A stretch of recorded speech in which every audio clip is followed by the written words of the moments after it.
Hey, good one here, and eventually we will like, subscribe, share, all that good stuff, help promote and rank up my channel. So I'm here to review the season finale of season 2 of The Boys, and this episode absolutely redeems itself after the previous episode violated the satire and comedy that the show is meant to be, and it goes above and beyond in this episode. If you're not familiar with what I'm talking about in regards to the previous episode, it gave us some kind of alt-right, anti-immigration, social media, radicalization depiction in a straightforward, serious tone that is obvious, like political propaganda, as it does nothing to serve the story or tie into it overall or really provide any depth or substance or anything to our main characters. It was a one and done, obvious, tone deaf, kind of circle jerking echo chamber, a spectacle reflective to some kind of on stage preach my brother religious event. Too often Hollywood does this kind of thing. So let's go ahead and jump into this new episode, and spoiler warning, there's going to be a lot of spoilers. I'm going to spoil everything. Get the hell out of here. If you're not ready for that, run.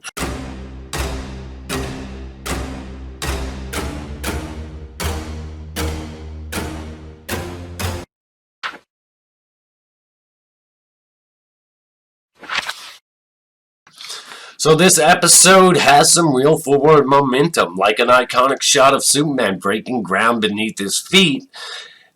As he lifts off, it goes above and beyond, consistently propelling the narrative forward. And while there is another one of those cutesy Huey Starlight scenes that slows down things a little bit, it really does help to balance out the show, the absurd nature of the show. And I love how Butcher's wife highlights how good Huey is for him.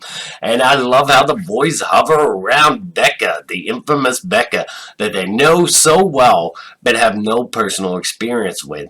The excitement on their face and the twinkle in their eyes, it's like kids on Christmas morning ready to open their gifts. You can feel the excitement, and much like Stormfront, it's just electric.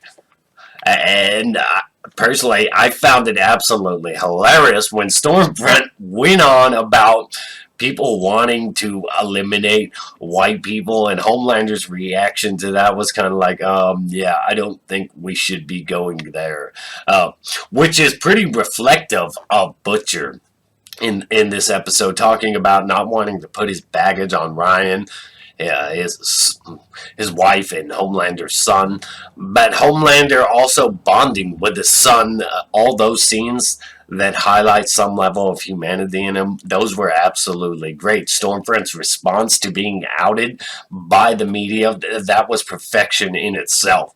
Her reaction, not particularly the little animated bit or the media's reaction, but her reaction was so damn realistic.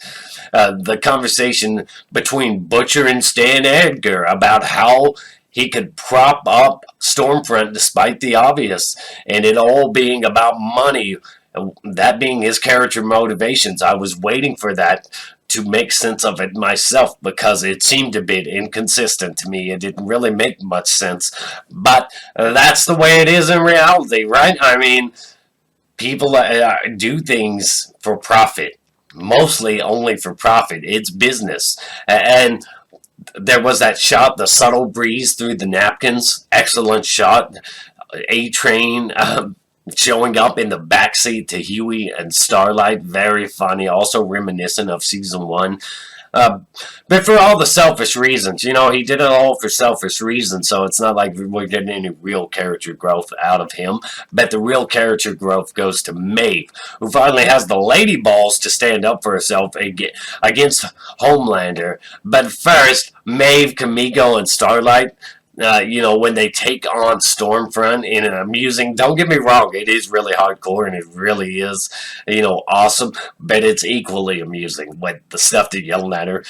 She gets this well-deserved beat down that doesn't feel like on an Avengers in-game girl power gimmick. The execution of this is awesome, and I couldn't help but laugh as Stormfront got her ass handed to her like some long overdue lawsuit level lost airport baggage that everybody's eager for. It's just I really, really enjoyed that. And this episode did an incredible job of balancing relationship, drama, humor, brutality.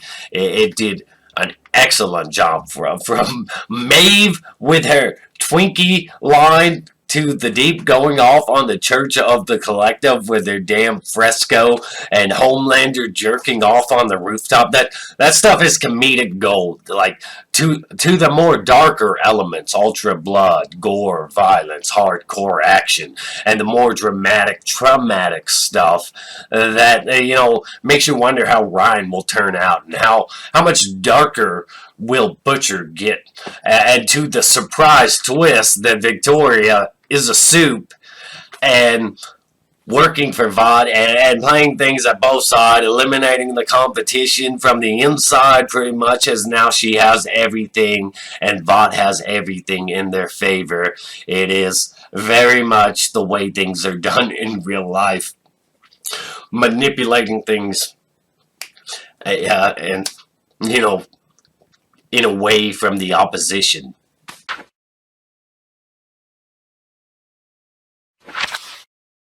So my personal bias on this one is Black Noir. You're somebody that badass might be a vegetable. Hopefully they don't commit to that. But I think there is a real great opportunity in this to actually go with the source material instead. Because this Black Noir is out of the picture, right? You can bring back a different Black Noir to pay tribute to the comic and pay off on that shocking storyline, that great twist. I think that would be excellent, and it's a real missed opportunity to just throw that out the window and not go through with it for audiences that are still in the dark about who this guy actually is. I know they made a departure with the race change that was revealed enough, but what if Black Noir comes out of being a vegetable, but it's not really the one from the show. It's really them adapting the one from the source material. It's a new one in disguise. And if you know anything about the book, you know what I'm getting at here. They can still pull off that awesome, amazing twist, that awesome, amazing comic book storyline,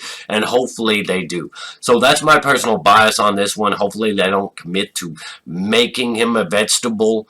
Or are they kind of trick us into thinking we're getting the show's version back, but when really what we're really getting back is the source material version that would really pay off great for the show. Hopefully they do that. Let's move on into the worst stuff about this.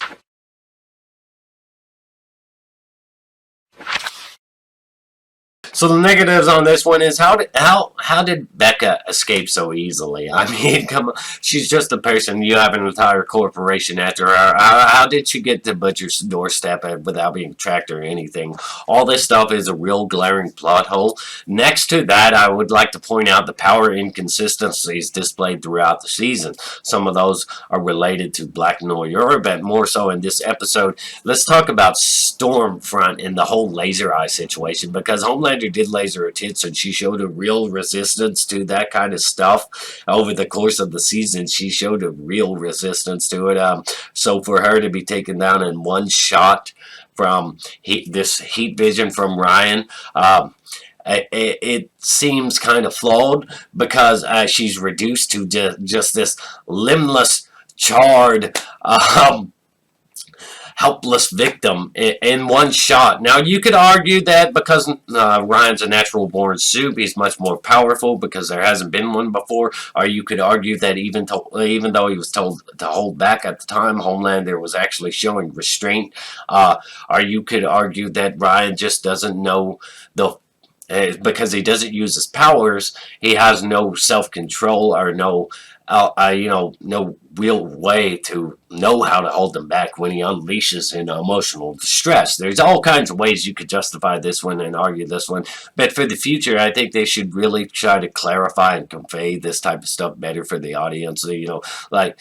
I'm not saying treat us like we have decaying brain cells, but let's just make sure we know you don't have decaying brain cells as your ego gets inflated from the popularity of this, and you're not playing fast and loose with your own rules and all that, because like this is very circumstantial. It could go either way, and it's easily justifiable. Either Homelander was showing restraint, or Ryan's much more powerful because he's the first natural born one.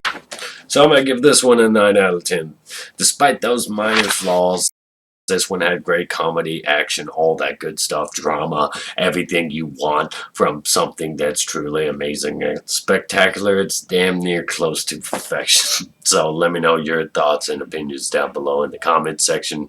If you like this video, consider subscribing and ring that bell for notifications.